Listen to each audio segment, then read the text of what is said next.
Biz tuğunu özgörttük. Gimindi de özgörtüşüz gerek. Irdaganга da оор.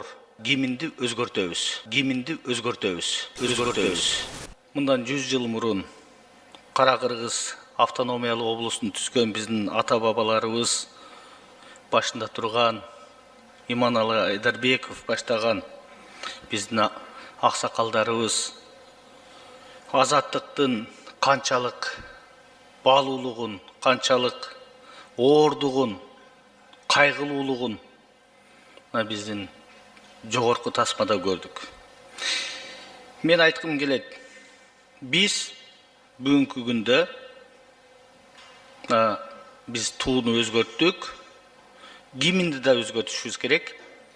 Себеп дегенде биз гимнди кабыл алганда Советтер Союзунун курамынан чыгып, алгачкы азаттык кадамдарында жазганбыз. Ырдаганга да оор. Ар бир кыргыз бул гимнди ырдай албайт. Бул марш. Ошон үчүн Жогорку Кеңештин укугу, Жогорку Кеңештин милдети биз жакында гимнди өзгөртөбүз.